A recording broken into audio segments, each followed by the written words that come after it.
Welcome back, folks, to the Mailwright Show. It's episode 149. My co-host is not with us today, Robert. He's traveling, business traveling. But we got a fantastic guest for the show. I've been really looking forward to this interview. We got Zvi Band, CEO and joint founder of Contactually. Zvi, would you like to just give a quick introduction of you and Contactually? Absolutely. Hi, everyone. I'm so thankful to be on the show today. I'm here in the beautiful non-state of Washington, D.C. Contactually, we are a intelligence CRM serving some of the top-performing real estate agents as well as their brokerages as a whole. Myself, I'm a software developer by trade. I should be sitting behind a keyboard coding, but unfortunately, my engineers don't let me code anymore, which is why I'm here today. Yeah, so you got the time to join us. That's great. Thank you so much. So I'm notorious for my long-winded questions that are in multi-sections, but I'm going to try and keep it succinct. All right, chapter one, let's go. Yeah, let's go. So Contactually, there's a lot of CRMs. I personally think your one is one of the better ones myself. Thank you. In interface design and just ease of use. But why should a real estate agent that's under a lot of pressure, either trying to get leads, trying to get clients, all the day-to-day stuff that goes with this industry, why should they invest time in a CRM in general and specifically in your one? Yeah, absolutely. Well, let's break it down. What is a CRM? A CRM at a core is a database of relationships, or what we think of an intelligent CRM is a intelligent tool that helps you maintain relationships. So I think the better question is, why are relationships so important? I think every agent out there knows that their best and most reliable and lowest cost source of business are people that already know them. Past clients, referral sources, even online leads that you met that weren't necessarily ready to buy. So when you think about that and you think about the incredibly long transaction times, right? The fact that 6, 7, 10 years may go by between transactions, maintaining that relationship over a long period of time is very important. Now, all right, so we know relationships need to last for a long period of time. Okay, well, the problem is, that, at both sides of that relationship are two human beings. If we are robots that never forgot anything, fine, but we're human beings. And if we can't remember what we had for breakfast 2 weeks ago, how are we going to remember who we met? Or more importantly, how are they going to remember us? The human mind can only track 150 relationships at any point in time. That's been proven by science. And so we are actively forgetting people. And so technology that can help us maintain those relationships so we can keep providing value. So at the right time, they think of us. That's a business critical asset. You're preaching to the converted, really. I totally agree with you, but in this particular industry, for understandable reasons, there's two areas that I've worked with a number of clients and I've observed this.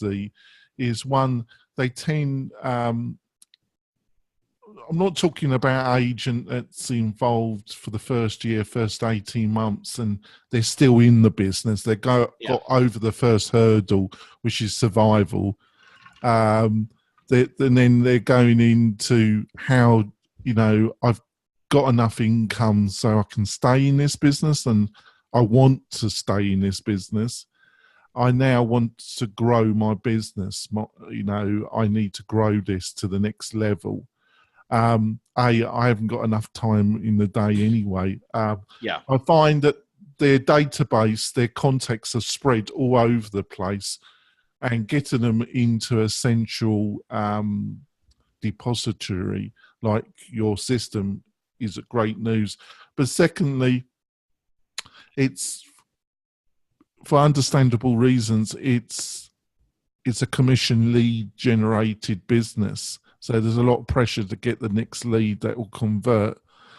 So it's really hard to explain to agents the benefit of trying to keep these and build these relationships online, or keeping content with what I call your farm in the community. Has that been one of the greatest challenge, not the technology, but really explaining the great benefits of your software package, these kind of ideas to your target community? No, I mean, I think there's enough real estate mantra out there, and every top performing agent, or really any agent who's seen any kind of success, will preach, more than even we do, about the value of relationships as this important asset. So I think everyone knows that relationships are important. So that's usually not like the issue with selling Contactually. Our big issue is more. I think the core aspect of relationships is it is a farm, and it takes time to grow, and it takes time to nurture those relationships. And we as human beings, one is we're wired for the short term, not for the long term, right? If all of us if all of us were thinking about what do we want our life to look like at 60, and doing everything we can to kind of get to that, we wouldn't be eating sugar anymore. We wouldn't be like, we'd be going to the gym and never taking the elevator and taking the stairs. We'd be thinking about the long term, but we're always thinking about the short term, right? And not enough about the long term gains. That's just human nature. That's how we're wired. The second aspect of it is, I think we all know that these are important things, but we oftentimes fall victim to the tyranny of the urgent, right? Because let's face it, we may start our day with a to-do list and a fresh mind and all these things we want to do, but then what happens? This is what happens, right? The push notifications on our phone, the Slack messages, the emails coming in. There's so many things trying to interrupt us and trying to say, hey, do this now. This is really important. So I'm actually not surprised at all that, everyone knows that their sphere is important, but, so is the inspection that they have to handle today, or the transaction they have to close today, or the lead that just came in that they want to respond to right now. So I think, it's, the key struggle that we kind of help agents and brokers with isn't necessarily justifying that Contactually is important or not, or relationships are important or not. It's helping them balance the important versus the urgent. The other thing I've noticed, and I just want to get your feedback, is that there seems to be a artificial divergence between what I call the Buffini mythology, which is build very close relationships in your community and get very close, not that many, but when you do get a referral, it's really fantastic.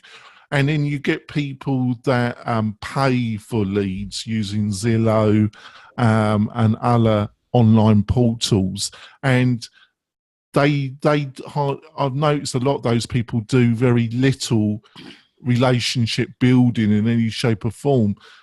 I think the best mythology is the middle mythology, where you try and build up local, very tight relationships, but you also farm and nurture your online leads or possible leads. Do you think I'm right? There's this artificial. I mean, I think the pendulum definitely swings back and forth between like what's more important, the relationships or online leads. And so, when we started Contactually because we believe that relationships are a professional's most important asset, and emphasize the word asset because it's something almost physical that you can count and touch and maintain and grow and lose as well.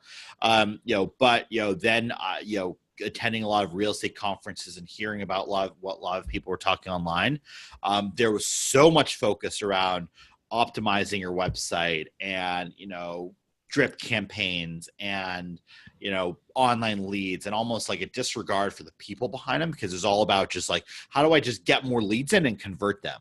And yeah, I definitely do agree with you that I think both are important.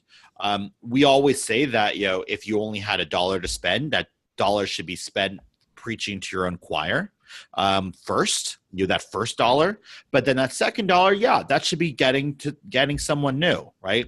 And the reason why I think we shouldn't necessarily skip out of the database is like, imagine, if this is, if these are the relationships I have, not focusing on your relationships is like having a leaky bucket, right? It's like punching holes at the bottom of this and letting water fall out. And yeah, I can keep dumping new leads and more water in and keep paying for that, and that's great. And I can still drink, and business will be going great, but I'm losing so much at the bottom.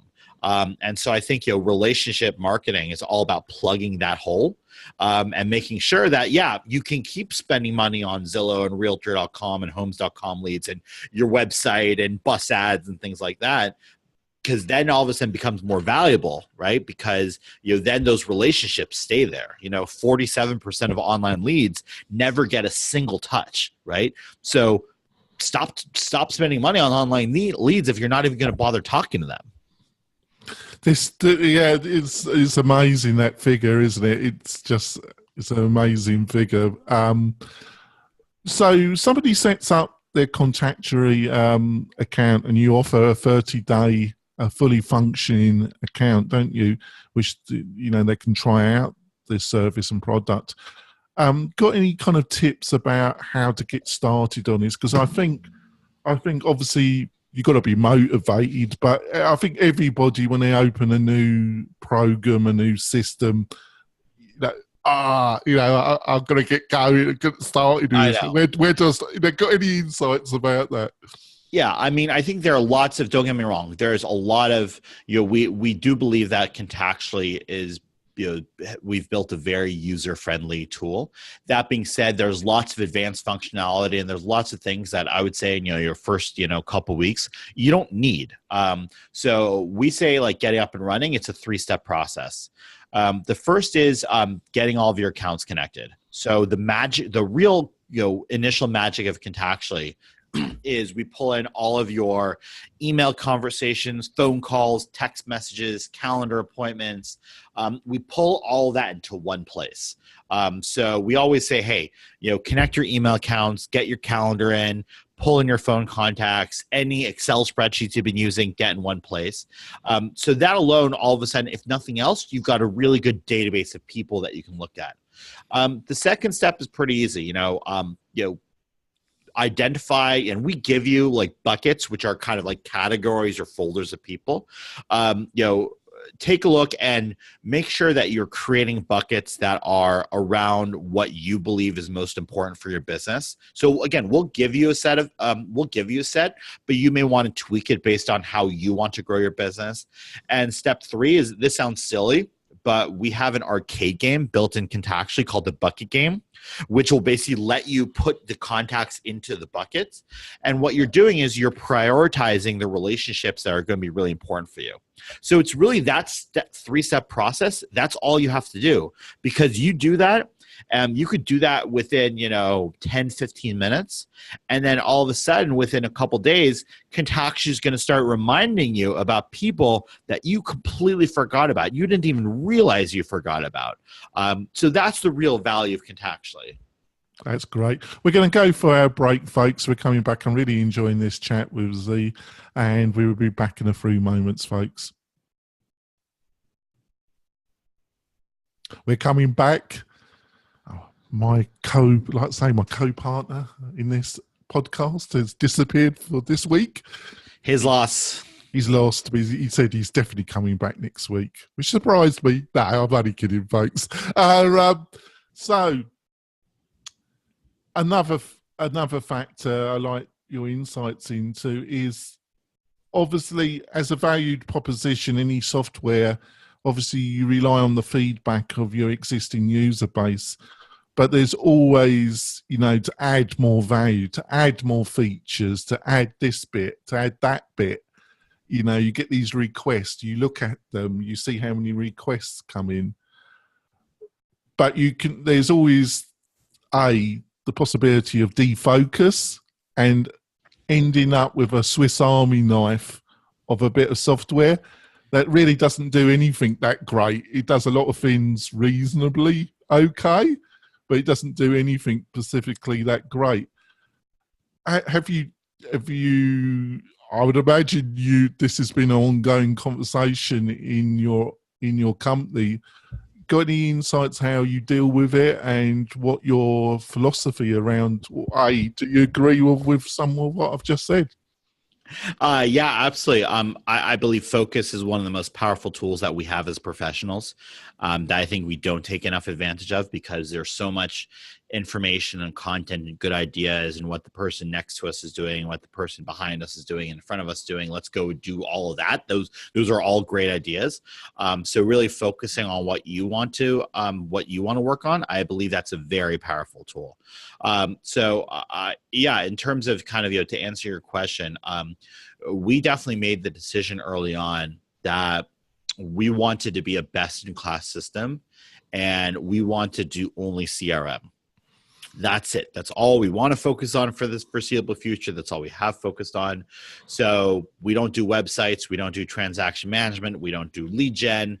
We build a really great CRM and provide it. And our CRM is focused on, your sphere of influence. We're not focused on, again, your website. Yeah, we can pull in, we're a Zillow Tech Connect partner and things like that. And we can serve that, but we are focused on people who believe that their sphere is their most important asset. And so that's why I believe it's important for professionals, to not just go with a one-size-fits-all solution. And not just do what the person next to you is doing, really identify what's important. We have a free trial because, I want them to set up 15 different CRMs, see what works for you, right? We could be the best for you, or we could definitely not be the best for you. That's why I think it is important that every agent designs a business the way that they want to operate, and then finds tools to match the way they want to do business. Yeah, I totally agree with you, Z. I've noticed with your you use the bucket metaphor, which I think is a great metaphor to utilize. So is it you haven't gone through the fully tag methodology? You're still using lists. I suppose you can probably utilize both. Can you use tags and lists in the metaphor buckets, or? Yeah, absolutely. And so buckets, they're similar again to like categories or folders. Usually you have a finite set, maybe 8 to 12 buckets. Some people have more, some people have less. It's fine. But it's a finite set. Whereas tagging is a little more free form, where you can have, thousands of tags. So we like to think, a tag, a bucket is past clients, whereas a tag would be, loves horses, entrepreneur, business owner, 3 kids, New York, those are more descriptive, but you want to kind of prioritize your relationships around buckets. Buckets actually came about in an interesting way. One of the things we're thankful for is from very early on, we've really focused on customer feedback, and we've always had people willing to give us customer feedback. And so, we got feedback early on from, a couple initial real estate agents that literally told us word for word, yeah, I think about my relationships, my sphere of influence as like buckets of people. And, that's a very clear visual thing. We all know what a bucket looks like, and it's used to capture people and collect people or collect things. And so a bucket, it's a great way of thinking about how to collect relationships. And so, we came up with the bucketing, but we still know that some people like having that free form ability to type in any kind of descriptor. And that's where we use the tag taxonomy for that. But we always say, starting out, hey, just stick with buckets. Yeah. They're very simple to understand. And if you want to get more advanced and start, trying to say, hey, I want to pull up all of the people in my sphere that are really into horses. Okay, great. Then tag the people who are into horses as such, and then you can, find those relations later on. But that most people don't need that. That's great. Thanks for that, Z. Are there any kind of brokerages or agents that you've recently been aware of that have been put to your attention that you feel that have been utilising your software in a really interesting and good examples to our listeners and viewers? Yeah, absolutely. I mean, we're thankful to work with now close to 100 of the top performing brokers in the country. I think, of which I think like of the top 20 brokerages in the United States, eight of them are customers of ours. So I think it's great. We're actually seeing, we see, among all the different levels and different types of markets or different shapes of businesses, we're thankful to see varying levels of success. I see a lot of Sotheby's brokerages doing a lot of really great things because, especially in luxury markets, relationships are so insanely important, and relationships are everything because when you have basically everything else you want, the only thing that you really need as human is you need that social connection. And so having that relationship where it's not just about staying in touch, but it's being of value and of service to people.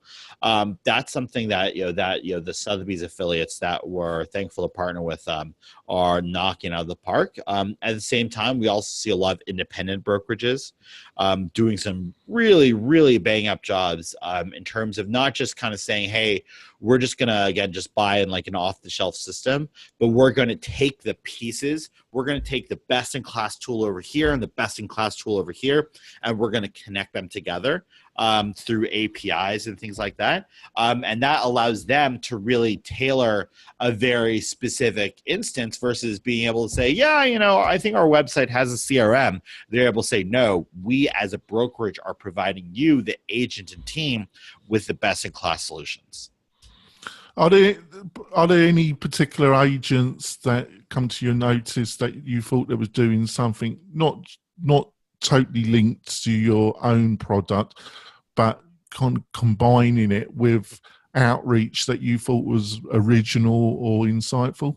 Oh yeah, absolutely. I mean, when the core aspects of relationship marketing really come down to, who do I need to talk to, when do I need to talk to them, and how do I add value in order to increase the relationship.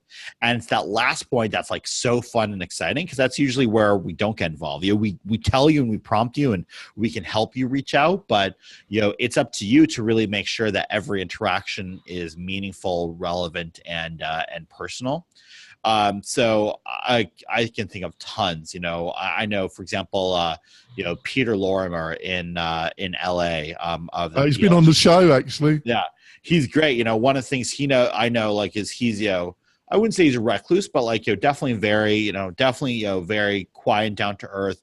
Doesn't do a lot of social events, but for his kids' birthdays, they do blow up birthdays. They invite all of their past clients and prospects and friends and do blow up parties.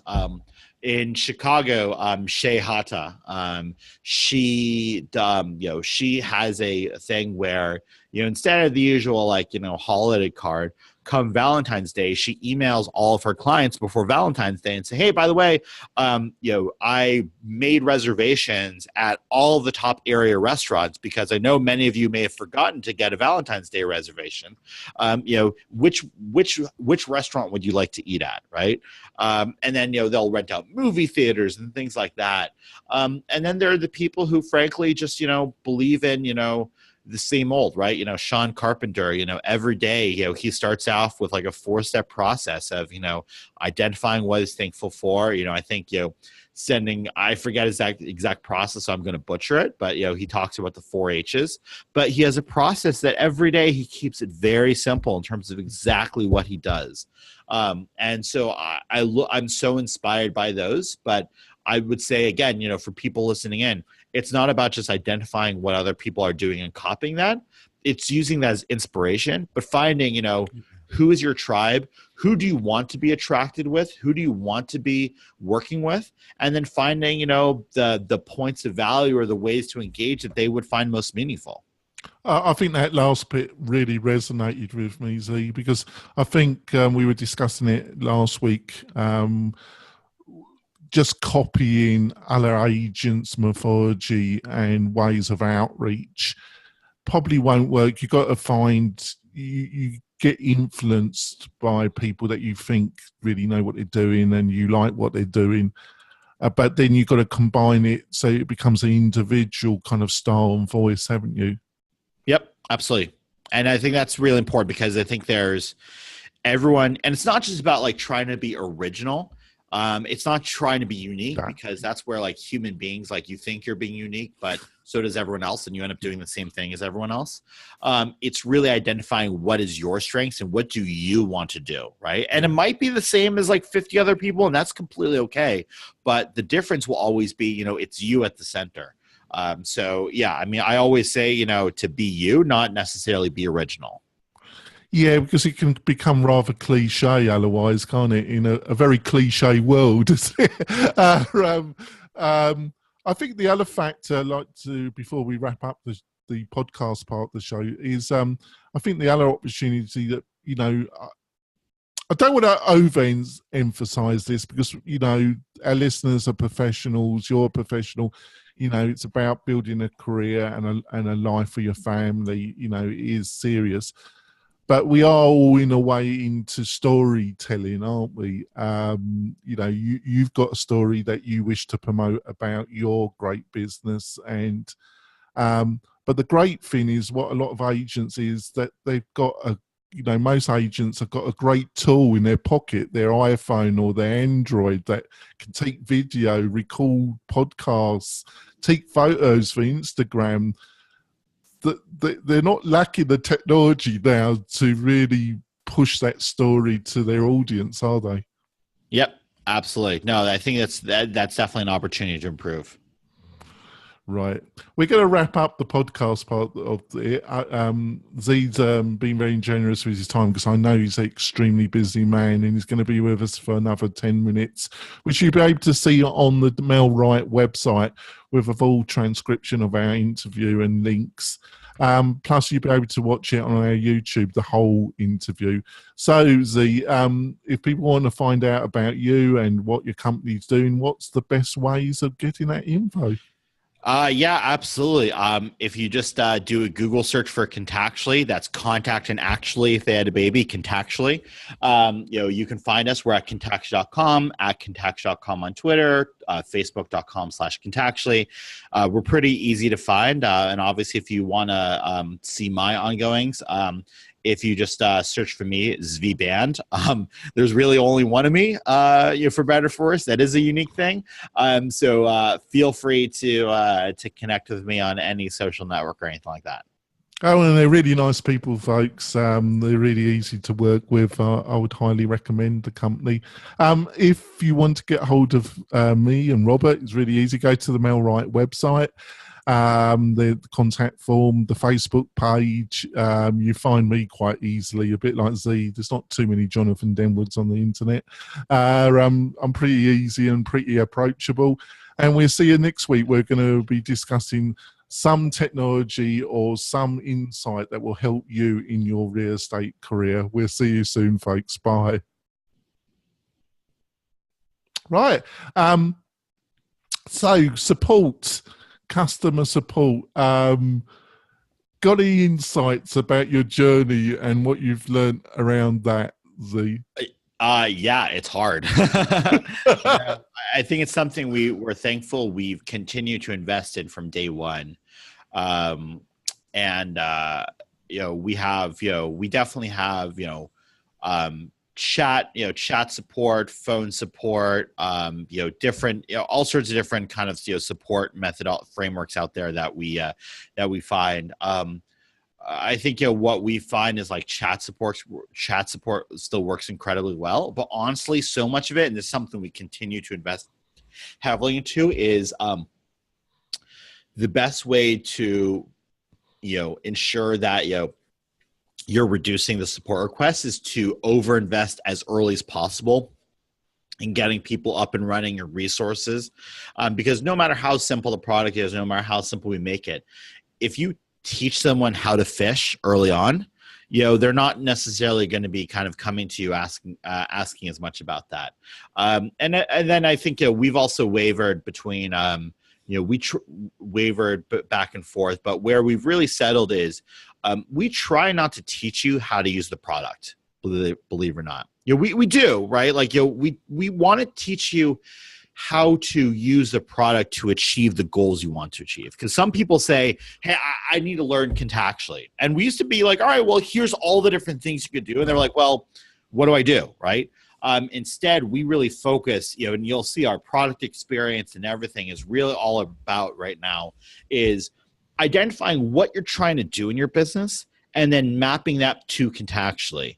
And that is really important, right? We have one of the features we have, for example, is we have programs, which allows you to set up these long-term campaigns of sequences of emails and actions and things like that. And it used to be we would teach people about programs and they'd be like, great, cool. What do I do with it? Like, I should create a program. What program should I create? And so instead we say, hey, you're trying to manage open house leads or web leads. Here's an example program that you can use that you can, again, customize and tweak it for yourself. So it's definitely been an evolution. I wouldn't say we do it, I'm thankful for the team and the stats we see, and we get good reviews about our support team, but we still know there's still an incredible amount more to go.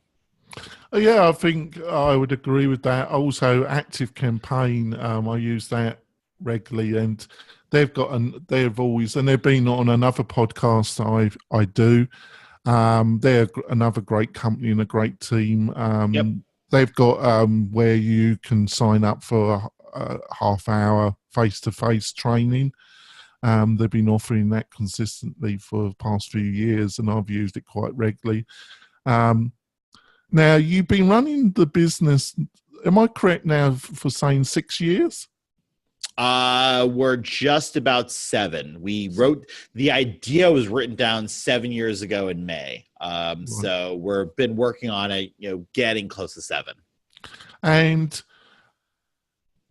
how do you keep yourself personally? The questions I'm going to ask you in this section are going to be a little bit broader than the podcast. I call it my after-hour section. That's fine. So listeners and viewers can get a more understanding about you really as a person, really. How do you, obviously financially and also your employees and that, they're relying on you. You've got a lot of responsibility, but you're a human being. How do you, this is a long road for you building this business. Yeah. Now you're 7 years in. How do you personally keep yourself focused? In terms of how I keep myself focused is actually pretty simple. So every day, sometimes the night before, I'm good at it. Every day I have a paper to-do list of everything I want to do that day. I will never use anything else. I use like digital task managers to do like weekly or monthly planning, but it's exactly this size paper. I will never use anything else. If they stop making these size notepads, I would probably just never work again.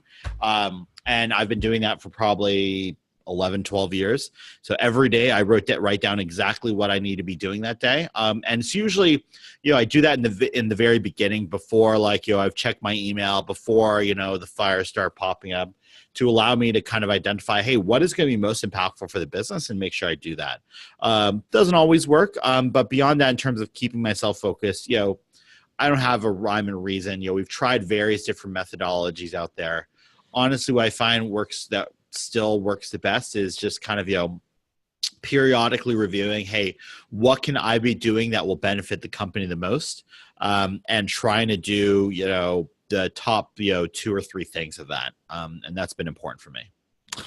About the real estate industry in general, your background, I watched some of your previous interviews, and obviously your background is software.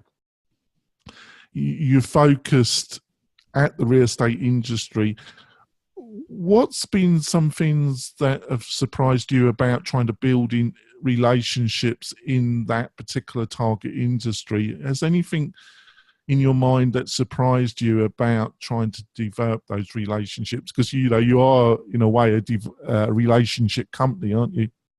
Yeah, I mean, one of the things I'm actually most thankful of is I started Contactually because I saw, that relationships were my most important asset growing up.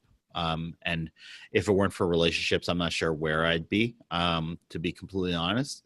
And I'm incredibly thankful that honestly, the company wouldn't exist without those relationships. And then obviously, as I've transferred to as we've been focused on the real estate industry, how heavily relationship driven the real estate industry is as well, not just between an agent and a consumer and a broker and an agent, but between software providers like us and the brokers that we work with or want to work with, between software providers and other providers, going to conferences. It is so much about, it's not people just trying to sell. It's let's build relationships, and if a business opportunity comes from it, great. I am so incredibly thankful for that, and that's been a lot of fun. Obviously, and even I face, just like a real estate agent, faces the struggle of like, do I focus on like lead generation tasks, or do I go out to coffee with five of my past clients today? What's going to be best for my business? I face that struggle too, right?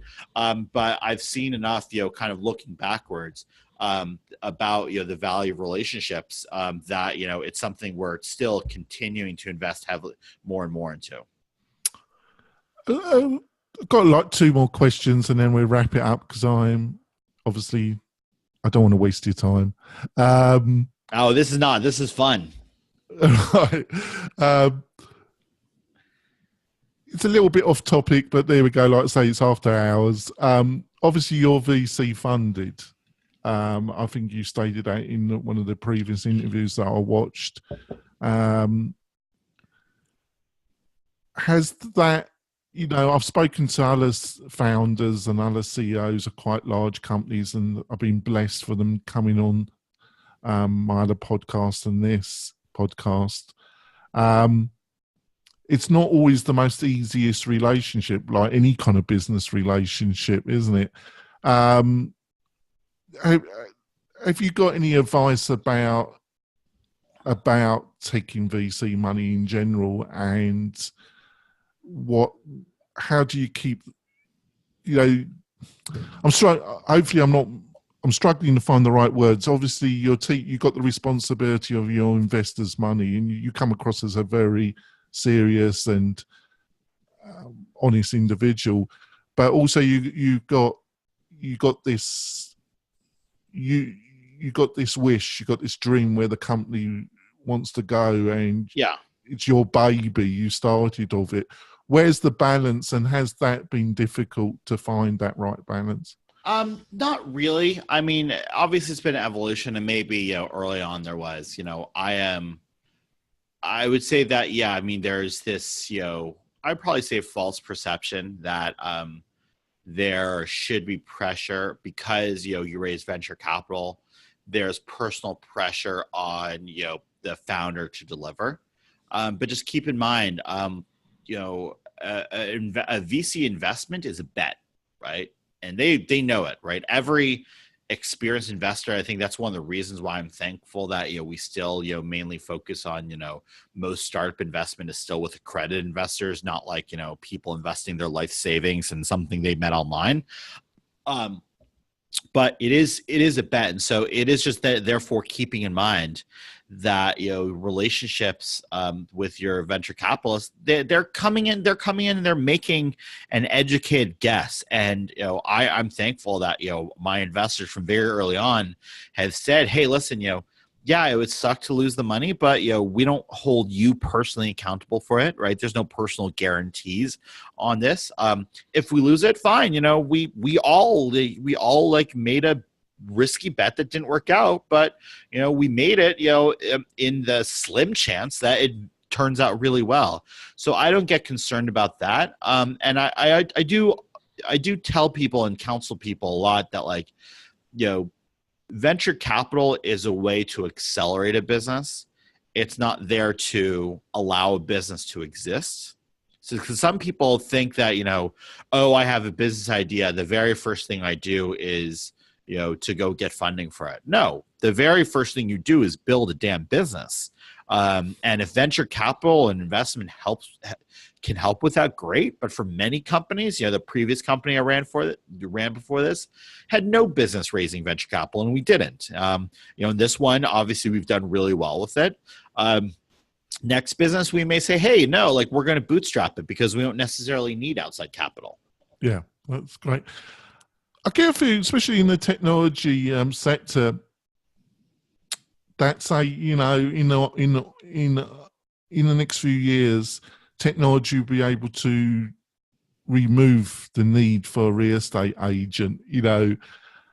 I personally, you can't really predict the future, but I think that's probably pushing it quite a bit, because I think the factors that kept real estate agents going and still effective and a need for them, in technology terms, the technology has been there quite a while to remove them. It's soft, more personal issues, relationship issues, and you are dealing with one of the largest financial assets that the average person has in their life. So the obviously need for a experienced negotiator, and that is still there. Would you agree with that? Exactly. Yeah. I mean, I love the line, the anecdote about Jeff Bezos. He was asked very early on about, how he thinks things will change with Amazon in the future. And, he answered it with flippantly basically saying he spends more time thinking about what won't change. Right. And Amazon, does well. Why? Because people always want cheaper prices. They want more selection. They want fast delivery. That's it. Just give me that and do that again and again and again, and I'm done. And I think with real estate, it's still what won't change. It's still most likely real estate will always be the biggest financial asset in the world. Right. It'll definitely be the biggest financial asset that we own, as consumers. We as human beings will always be emotional and scared and worried about are we spending our money?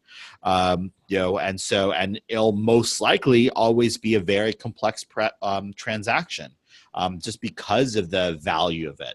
And so I believe that, I believe that, yes, it's inevitable that, some things, that iBuyers will come in and, may take some part of the market, because some people, instead of working with an agent, they say, no, I just want it done. Just like, some people, instead of, selling their car and listing it and trying to get the best price, they'll say, you know what, I'm just going to sell it on eBay, the highest bidder, just let me just be done with it. Right. And that's okay. I think technology is the opportunity to make the best agents even better. And that's where people need to think about, because I think there's too much. One thing I know about the real estate industry that does scare me is there's so much fear mongering, and there is all you have to do to get someone to buy your product or attend an event or come to your conference is scare them.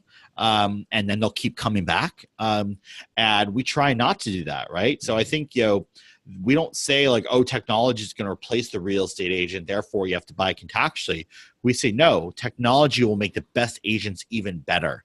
And that's where tools like Contactually and others can come in. I thought that was great. Thanks for that. It's been a pleasure talking to you, Zvi Band. I think we covered a lot of stuff in about 40 minutes, haven't we? Well, I hope we have. And like I say, it's been a pleasure. We're going to end the after hours part of this, folks, and we'll see you next week. Thanks a lot. Bye.